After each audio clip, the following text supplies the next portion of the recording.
So listen, my brothers, this was supposed to come out a while ago. Like, I'm talking about, I had this video made about a month ago and it never ever released, but hey, better late than never. Today, we're going to be doing the KLK tier list. I'm going to be ranking all these guys from worst to best. If you guys have seen any of the previous ones, then you already know how this all goes. We're not doing it off of aesthetic. We're not doing it off of anything else apart from how useful they are, how strong they are, and I guess even how meta they are if you want to go about it like that. To start out with, why not start with the tank himself, Gamagori. Now, Gamagori is extremely cool. The fact we have a top tank in the game that just consumes his own HP and he's getting stronger as he does it, and he wants to be in that near-death state is fantastic. Really, you're going to be using this guy alongside like arch generers and supports and people that are just going to make his tanking even better. You don't really need to use a healer on the team with him. If you want to use anything, a stats up character should be perfectly fine. And yeah, if you need a tank, he can definitely tank some stuff for you. Is he the best tank of the game?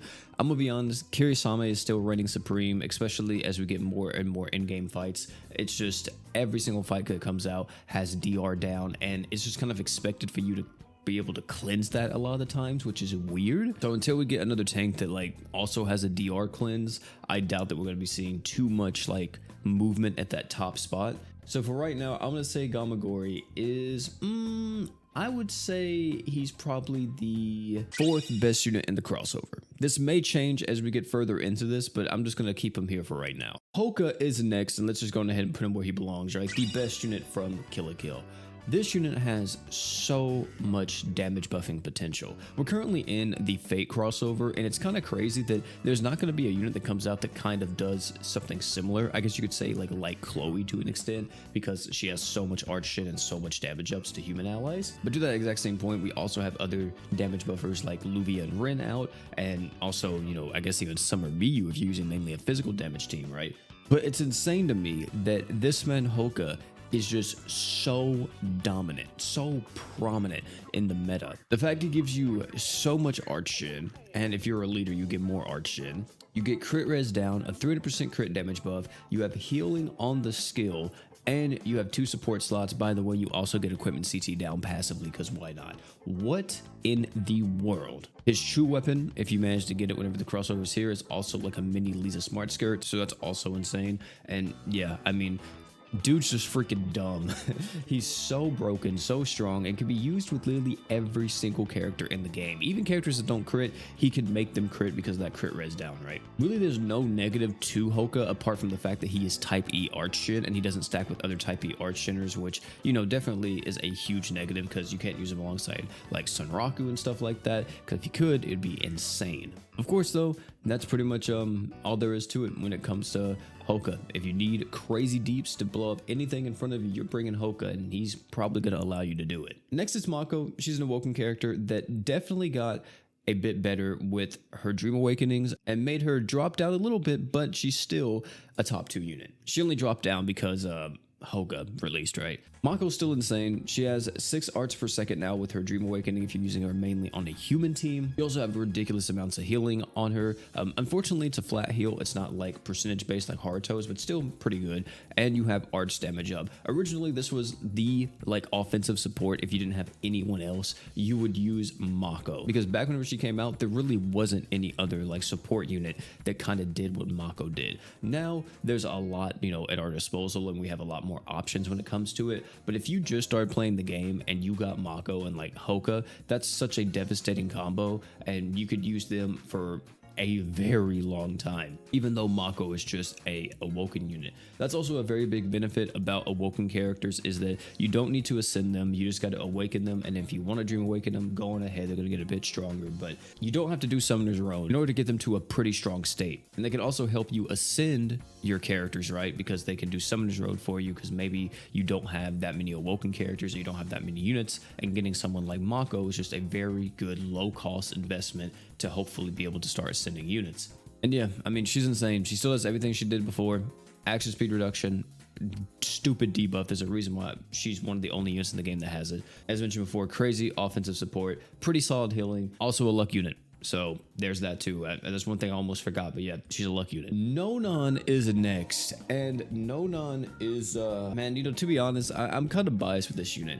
Ever since I've used this character and have used her in multiple different settings, especially alongside the new Summer Ilya, Nonan is slick like extremely underrated and so slept on, and I can see why, because the kit is just at times. She's added stuff to buffing up light units damage. She's able to increase her own damage against like non-boss enemies only during her true art, while also buffing up everybody's attack. The super art's pretty solid with the magic res and break res down, but like the main thing is that, like, she doesn't really offer much. You know, I said a lot right there, but how much of that is like extremely valuable, right? Of course, there's good damage debuff stuff and good damage buffing stuff in there, but still, you know, it's a little bit lackluster. The main thing about this unit that's just absolutely insane is the art gen that she gives to humans and light allies. If you're both, you get 50 arts per wave. She is fantastic. I've been using her on magic nuke teams and have had so much fun. There's the mono light team that I made during her showcase, which was also just fantastic. It was using Luana. If you guys know who that is, you know that that is a terrible unit, and I got to use Luana because of Nonan. And yeah, like, she has a lot of utility. I think that's the main thing here, that whenever people look at Nonan, they aren't seeing like a crazy support unit, they aren't seeing a crazy attacker, or like someone who's providing a lot of damage mitigation. They just see her as a damage buffer and like a little bit of a debuffer. But I feel like this is a very much utility character. Some of you guys may get value out of that utility, some people may not, and that's perfectly fine. That's kind of what they're meant for, right? But if you can get a lot of use out of her, you're probably gonna love this character. So yeah, just don't get the SP art or else you're going on the list.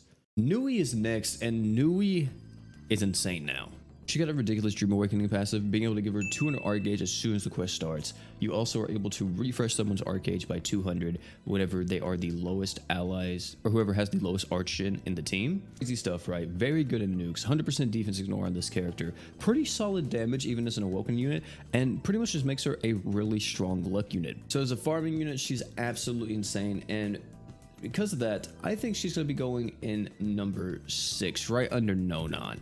I would put her a bit higher, but just because her damage and stuff is a little bit, you know, I'm not like 100% on it. Ryuko actually got massively buffed with this most recent Kill Kill rerun. She has some really good Dream Awakenings, giving her more damage, more arch gen. We also have stuff that is just built into the kit now that's giving her more flat damage, and modifiers are pretty strong for an awoken character, and she is a luck unit, so she can function really well as a luck nuker now. Of course, her animations, like I mentioned before, are pretty lengthy, but still not like to the point to where it's, oh my god, this is ridiculous. It's gonna be really good, really nice. I guess like the only issue would be, oh well, if I need a luck nuker, why would I go to Ryuko when I could use like Saitama? And hey, you know, to that question, I don't have an answer. Just use Saitama, I guess, if you want to be like that.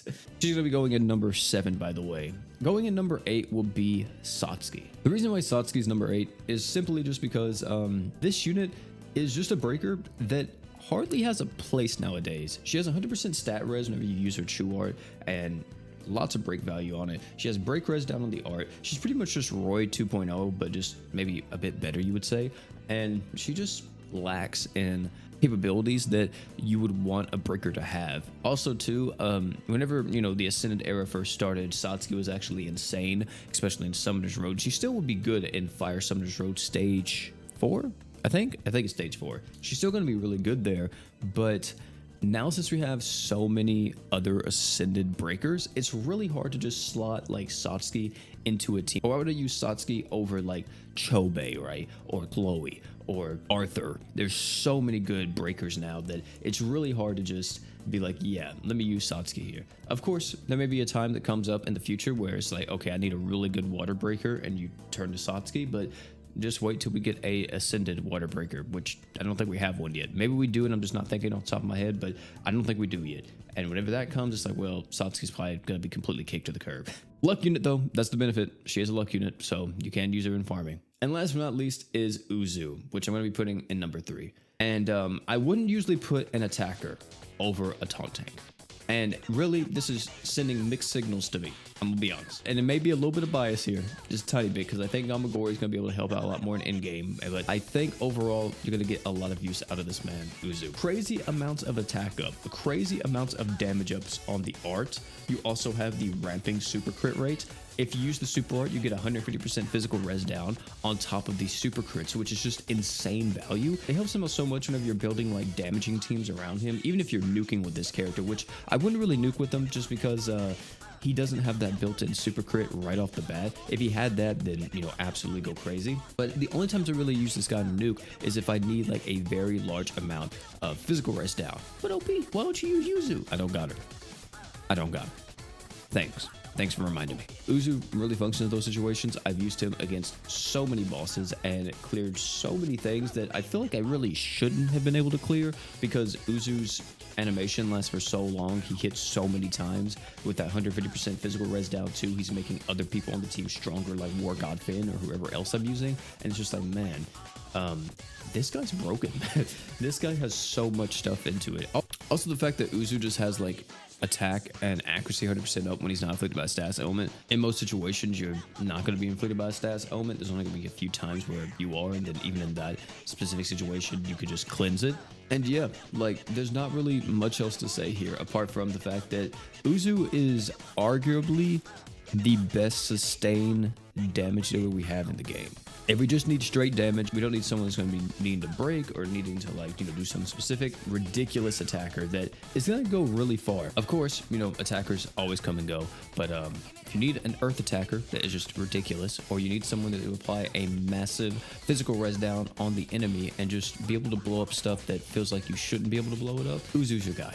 The only two rankings that I may switch around here would be Uzu and Gamagori, just since Gamagori is a taunt tank. I feel like he has a bit more use in in-game. Tell me down below who you guys think were some of the best units from the crossover, or if there's someone that you think is just extremely underrated from KLK. As I said, I think it's Nonan. I think Nonan's just extremely good and so much better than what people give her credit for. But I would love to hear all your comments down below in the comment section when it comes to all that type of stuff. But hey, thank you all again, and last but not least, you guys already know, don't forget to drink water.